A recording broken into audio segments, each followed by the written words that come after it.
that just about works, but I'm worried my phone's going to fall off the bottles of water any minute. But hi guys, it's Maddie. So it came to my attention that I never filmed a video for the 4th webinar, and what reminded me of this is the fact that today is Tuesday, and normally I have my webinars on a Tuesday, but obviously they're finished now, they're complete. Like, I've done the 4 webinars and I've got to wait on the waiting list and keep up the good work, except I never told you guys how the last webinar went.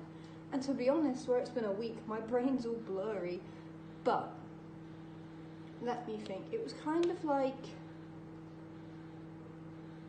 a lot of like the same lessons that we did, like not lessons, like webinars, like talking about those. I remember that. It was mainly being like a lot of the same sentence of, well, in previous webinars, and like reflecting on what we found best out of the techniques and like what we're going to take away from these webinars. But to be honest, I'm going to have to look over my webinar notes because I don't really remember the last webinar, which is really bad, but mainly because it was a lot of like everything coming together, like a conclusion, which I guess is what it's supposed to be. But the last webinar was about an hour long as well, and it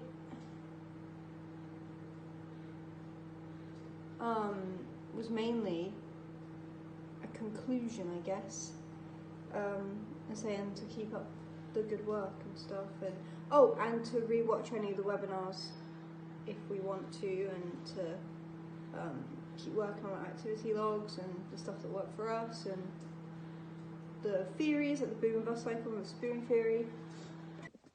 It was kind of like a whole conclusion to the thing. Like, I looked at the title just now, and it's called Preparing for LTC, which is long-term conditions therapy. So to be honest, I think the reason why the last webinar is like so frazzled in my brain is because it's everything I've already done, just kind of like a refresher. I did take notes, and we did do Slidos, and I do need to type up my therapy notes actually. I do need to type up a lot of stuff from therapy that I haven't got around to typing up yet. I've been filling out the logs on my phone, and then I like to put them into a Google Doc and spreadsheet on my Google Drive, but it's been on writing it on my phone. I'm forgetting a lot, to be honest, and I want to put it onto my document, so I'll do that later. But to be honest, it was bittersweet. Like, the last webinar was bittersweet, because it's like, wow, this is the last one, but then also it's like, well, I'm on the waiting list now, and I've got to put the work in and do the work myself. Which, to be honest, the webinar was never like holding your hand, telling you need to do this. It was more like, here are the things for today, go off and do in your own time, after explaining them. So I don't feel thrown in the deep end. If anything, I feel more ready. It's just getting myself together. My fibromyalgia has been awful lately. I've been so sick, and I think that's another reason why my therapy stuff kind of went and kind of why my memory of the last webinar is so like frazzled up, because I've been so unwell with my fibromyalgia. So that's fun. Like, I've had more burning pains and more burning headaches, and I felt so nauseous yesterday. Oh my god, I had to lie down. I felt so nauseous. And I've also noticed that like my burning pains get worse when I'm more tired and more fatigued. I've noticed a pattern in that. I think it's a fatigue part of symptom of my fibromyalgia. Obviously, I still get burning pain regardless, but I think that's because I'm so chronically fatigued and stuff. I've been so tired. So that's probably why I don't remember as much about the webinar. And I've been reading more and just kind of been in my own little world where I've just felt so crap, like physically and mentally. So I feel like I've kind of just pushed everything aside a little bit. but I will still keep up the work with the webinars and stuff. Well, not doing the webinars, but the stuff I learned in the webinars and the techniques, and a lot of it was basically just like a conclusion, you know what I mean? A lot of it was that, to be honest.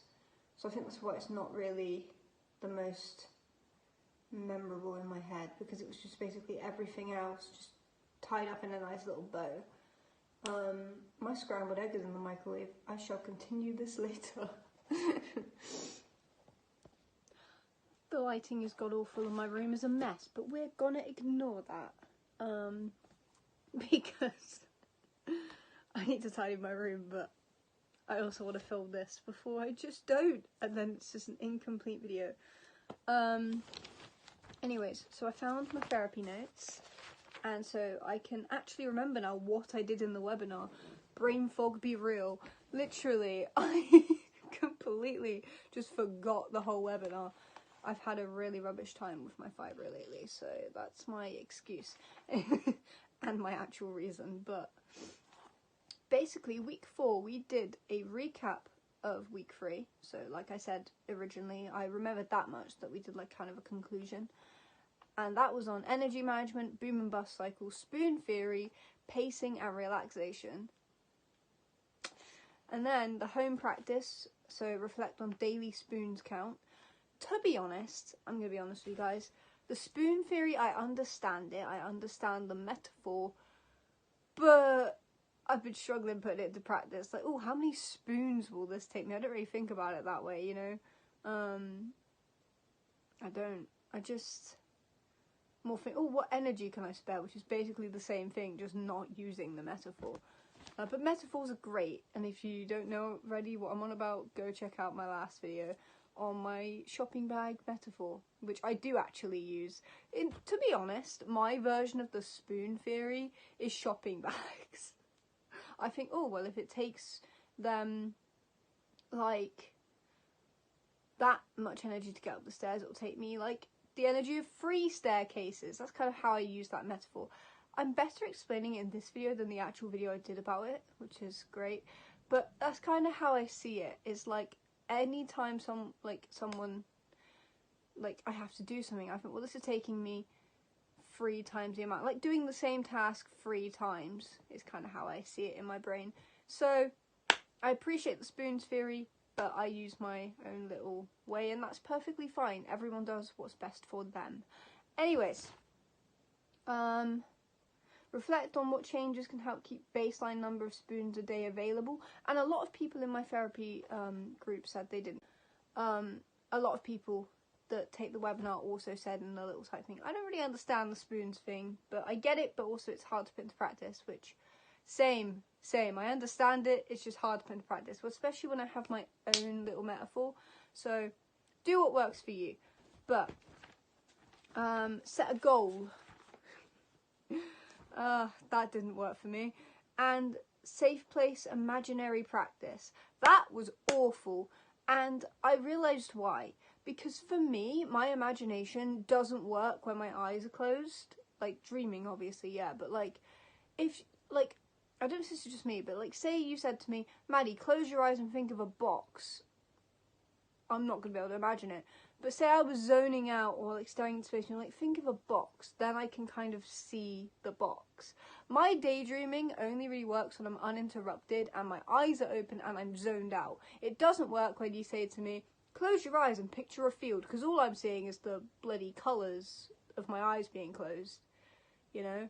Like, you know, but whatever works for anyone, you know? It didn't work for me, but maybe that'll work for somebody else. What feedback do you have on the last week's home practice? Didn't work. No. The relaxation part didn't work for me, but like, I still do the logs and the records. I need to type them up, but I'm still writing them on my phone. Oh, I can read out what I put. I used my activity logs to look at why I felt worse or better energy-wise / physical symptom-wise, and I've been reading more, which helps me develop a safe space in my mind more and keep working on pacing. So, yeah, to be honest, instead of telling me to close my eyes and imagine some like magical field, it's better to just hand me a book, because my brain will just get transported into the book, and it's like same difference, you know. It's basically what I was saying. And then the answer that was given was to, because when I put that in the thing, and then what are they called? The person doing the webinar said, use it to make adjustments / pacing energy wise. So that, she's on about the records, which I try, but you know. Pacing can be difficult, and a lot of people in the group also struggle with this and adjusting to it. A lot of people were also confused by the spoons theory metaphor. That's from my notes. It's a bit like hard to use for me and for quite a lot of other people. Communication styles. Oh yeah, we did about communication styles. So that's assertive, which is communicating with an open, honest and positive manner that respects both yourself and the other person. Passive, which is communicating in an apologetic manner in which you do not respect your own rights. Aggressive is expressing yourself in an inappropriate manner that does not respect the right of the other person. And passive-aggressive is when you have feelings of anger / annoyance, but instead of communicating it openly, you may share these negative feelings through actions. And assertive is seen as the most effective. And then they got us to think about, well, what are our communication styles? Like, how do we communicate? I feel like I'm more passive and passive-aggressive. I think that's more my style. I tend to be quite passive, which I should work on, but then I can also be quite passive-aggressive. Like, I won't tell you I'm pissed off, but you'll probably realise, you know? But yeah. And then, how can I be more assertive about my health? And they put, there are several changes that you can make to feel more assertive. Fact, feel, what? So, fact, feel, want. Oh yeah, I remember. So basically, it's what's the problem? How do you feel about it? And like your wants. Like, what can you do to make it better? How can the change help you manage the situation and your health better? Learn to say no. Plan in advance. Then they did a segment on guilt about asking for help, which relate. It is common to feel guilty when asking for help, explaining about limitations or feeling like a burden. Cognitive distortions. Personalization, minimalization, and should, ought, must. That was their kind of bullet points about it. Think about adjustments and not putting as much pressure on yourself, and adjusting, changing how you self-talk / think. These are all from my notes, by the way. Then we did about compassionate self-talk, so feeling a burden and feeling I'm weak. Hold on. We did about that, so it says, I can only control what I can do and others are always happy to support me. So basically they're saying to change how you're thinking about it to be more positive and more understanding of yourself. Everyone can make mistakes and I will move on and try again instead of thinking I'm such an idiot, stuff like that. You know, like changing the internal monologue from, oh, I'm such a fuck up, to, you know what, I can try again next time, I know for next time, like being more positive.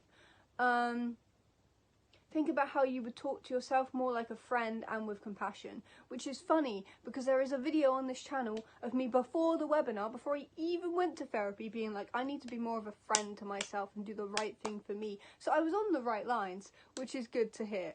But then it's putting that into practice. It's all right being self-aware, being like, I need to be a friend to myself, but there's a difference between saying you're going to do something and actually doing something. So, yeah. And I did actually do that time. It was about not accepting a job that would have literally killed me off. Anyways, oh my god. I can't remember what I was saying. This video keeps getting interrupted, which is fun because my brain forgets things at the speed of fucking light. But that's alright. Anyways,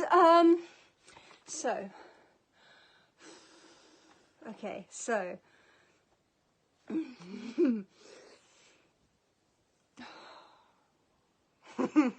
Anyways, so,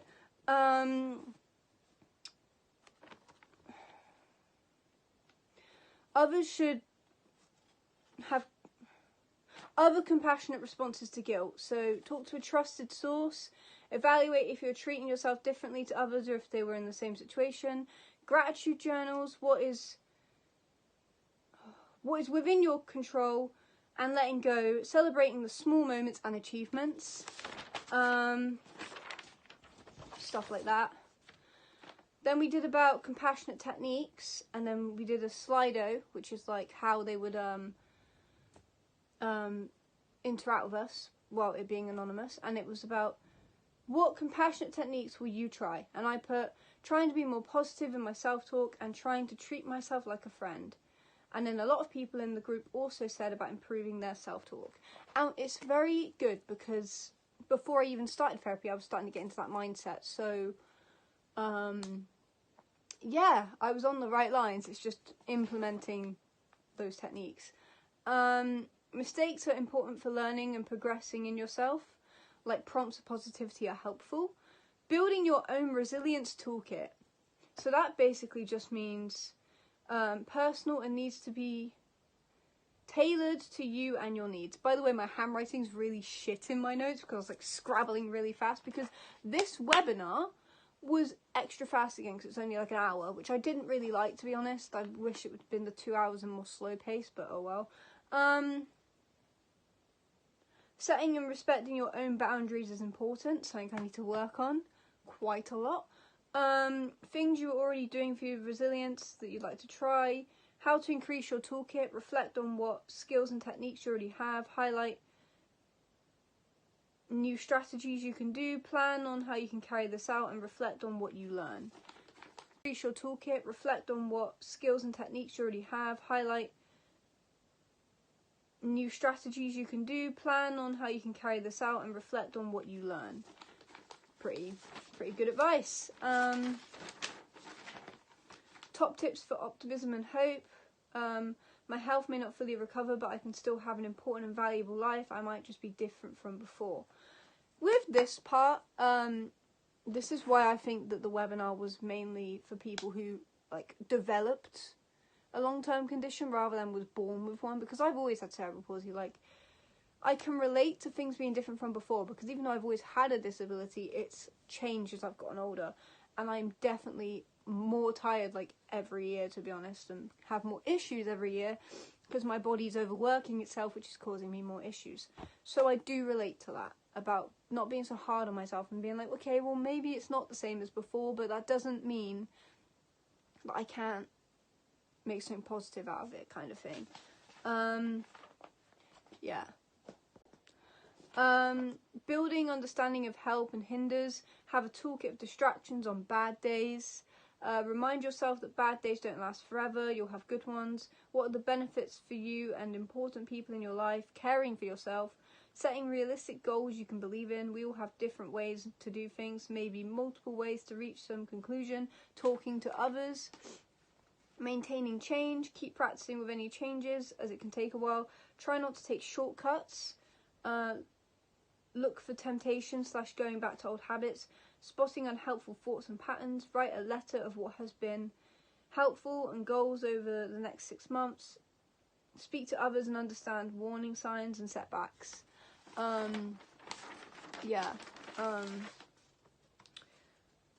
It's all about, from what I gathered of the webinar, it's all about keeping up with what I've been working on previously. Where is 3, 4, 5, 6?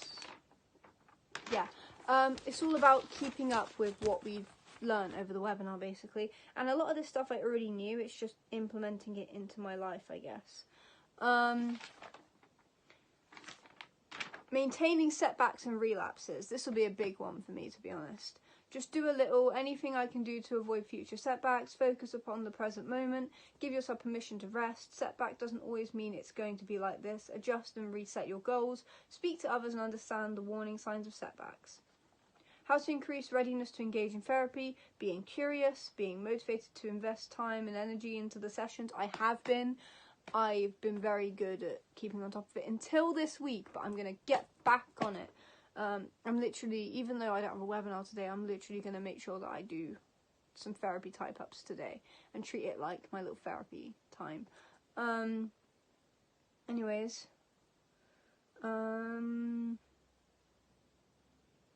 intention to work together with the therapist, which, I mean, I'm doing the webinars, so that's a good start. Flexible thinking, awareness of what might be working in life, aim to reclaim your life, take back your control, and there's like a little exclamation mark next to it. Plans going forward. It can be useful to check in with your well-being and energy management on a regular basis, and then set yourself, and then I just didn't continue the sentence because they were going so fast, which was irritating, but oh well. What are the key techniques you can take away from the course? The Slido. So this was a question in a Slido. I would use the activity logs to identify patterns and try to use a lot of the techniques in my daily life. Keep up with everything and putting up the techniques into practice. Relaxation technique was guided imagery, which didn't work for me.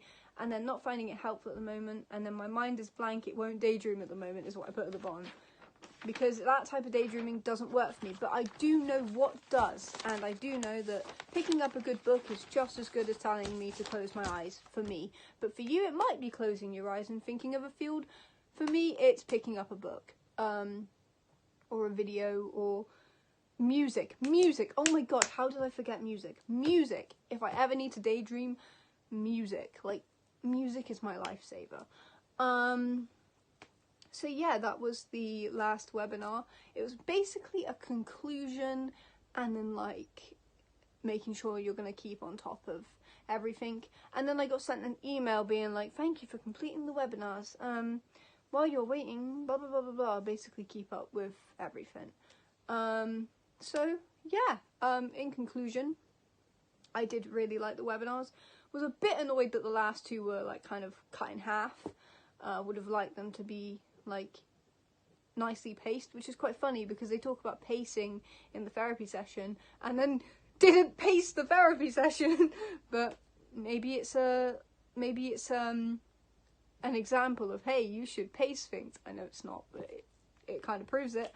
Yeah, thank you guys so much for watching. I hope you enjoyed this video, or at least found it entertaining or interesting or helpful.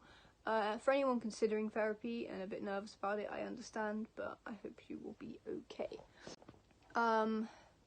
Yeah, I'm not started my CBT yet, which is cognitive behavioural therapy, but I have been doing long-term conditions therapy, like preparation in the form of webinars, and they've been really helpful. And I just need to keep up the good work now. So yeah, thank you guys so much for watching and following along with my little webinar journey. Feel free to subscribe and join me for more therapy journey on this therapy journey of mine. Maybe you're going for your own therapy journey. We can do this together. High five! But yeah, thank you for watching. I really do appreciate it. Please follow my Instagram at Madalada Munden -2. I've been trying to do more on there. And until next time, goodbye. Have a lovely day.